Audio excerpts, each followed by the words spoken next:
Developing linkages, making connections. This section looks at enabling a group identify partners and develop linkages.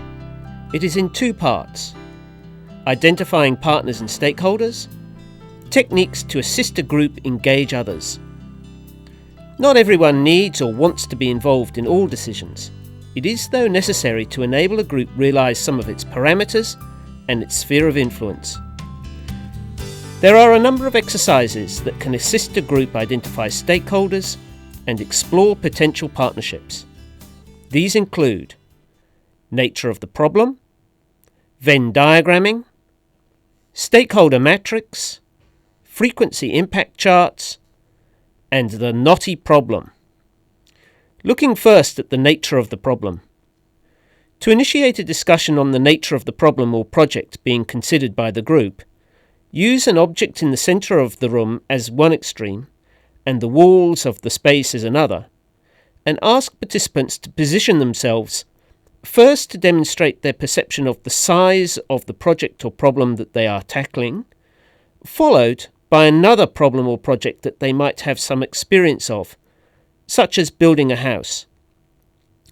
Initiate a conversation in which the group discusses the amount of resources and commitment needed in one compared with the other.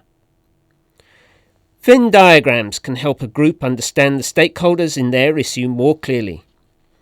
After brainstorming and collating exercises to generate a list of stakeholders, ask the group to rank or group them according to the influence they have on the topic. Have pre-prepared card roundels of various sizes and allocate appropriate card sizes to the different groups. Starting with the large cards, ask the group to define how much overlap or interaction happens between the stakeholders. Continue this exercise until a map has been created showing the relationship between all the stakeholders. A discussion can then be generated around who needs to be involved in the decision-making process and how to involve them. A different form of stakeholder analysis is to use the World Bank Stakeholder Matrix. This stakeholder analysis commences with a brainstorm and collation of relevant stakeholders, followed by a categorization and plotting on a simple matrix. This can help a group identify who it should be trying to include, or develop a way to keep them in the loop if they refuse to do so. This is especially important if those with resources at their disposal are not present. Notice, though, the sector stakeholders with low resources but a high stake. It is easy for a group with resources to ignore that sector. However, in the realm of complex problems, this is a group that needs to be included for optimum results. Another method to generate discussion on including stakeholders is to ask the group complete a frequency and impact assessment of their topic. This is especially useful for those with adequate resources to implement outputs. This analysis helps open up a discussion around the need to include others in the process. Finally, there is an experiential exercise that helps a group explore inclusion through the Knotty Problem. In this exercise, a volunteer from the group first tries to get the others untie themselves by issuing instructions from the outside. Even with the best will in the world, it proves exceptionally difficult. However, if the group leader joins the group and the problem becomes a collaborative affair, it is amazing how easy the group can solve itself. There are thus a number of exercises to assist a group develop an understanding of the nature of their project or problem and identify potential stakeholders and partners. Part 2 of developing linkages are methods to assist a group reach out and engage with other stakeholders. This is also in two parts. Enabling a group decide the level of engagement that they want to develop with other stakeholders, and techniques to assist a group develop an engagement program. A first step is for the group to decide the level of engagement they want to occur in the current situation. Just ignore them and do it anyway? Inform them of the decision. Ask the other's opinion, but make decisions themselves. Enable the others to have an input into the decision-making process. If the group chooses either of the last two options, a good engagement strategy is listening and questioning. Some useful techniques that a group can be assisted to implement include active listening, the speak out, semi-structured interviews and surveys, and open space. Active listening. A method for people to practice active listening is to work in groups of 3, each taking it in turn to be the speaker, the listener, and the observer. The speaker conveys their views on a topical subject, the listener practices active listening, and the observer monitors the progress. After 2 minutes, the observer reports back and the trio change roles. As well as being useful in many instances, active listening forms the basis for a speak out.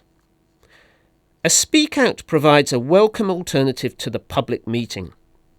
The format is for the organisers to identify a number of topics or agenda items that they want input in. They choose a suitable location, such as a hall or library, and over a set period of time, such as a day, people are invited to call in at their convenience. Each topic is allocated a listener and a scribe. The public visit the tables with the topics that interest them the most. The role of the listener being to active listen, the role of the scribe to write down everything being said by the contributor.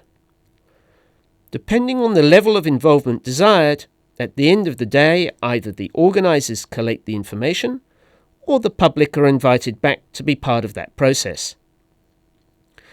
Variations in location can be a stall in a suburb or at a lunch for special interest groups. The engagement process can be further augmented by suitable surveys and semi-structured interviews developed by the group. While surveys are potentially extractive, not developmental, there is sometimes a place for them and can be made to be more appealing than the usual standard form. More flexible and engaging are semi-structured interviews. In developing interview and survey questions, the planning facilitator can provide examples of leading, ambiguous, closed, and open questions. And using normal group processes can enable the group develop questions and ultimately order them into the objective, reflective, interpretive, and decisional sequence to make a semi-structured interview. Finally, there is always the problem of other stakeholders' level of interest in the topic or issue. A major issue for many groups is apathy. Apathy from other stakeholders.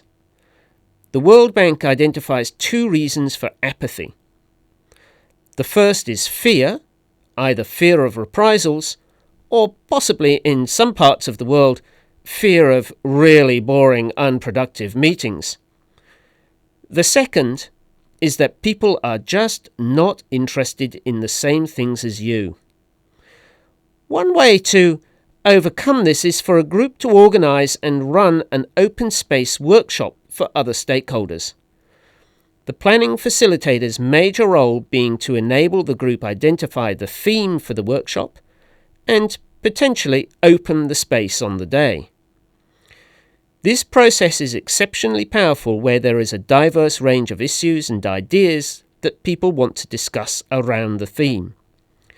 Stakeholder participants attend over a set period of time, depending on the general theme, anywhere from a few hours to a few days. Depending on their commitment to a topic within the theme, participants generate agenda items that they are willing to lead. Participants then allocate the identified topics to predefined time slots and meeting points. Some topics attract small numbers of people, others larger. At the end of the session, or at intervening points if a long session, the proceedings of the individual groups are collated and possibly ranked for subsequent actions. There are thus a variety of methods that the planning facilitator can assist a group engage and make connections with other stakeholders. All groups need to engage others to achieve successful outcomes. Listening and questioning form the basis for enabling others to have their say.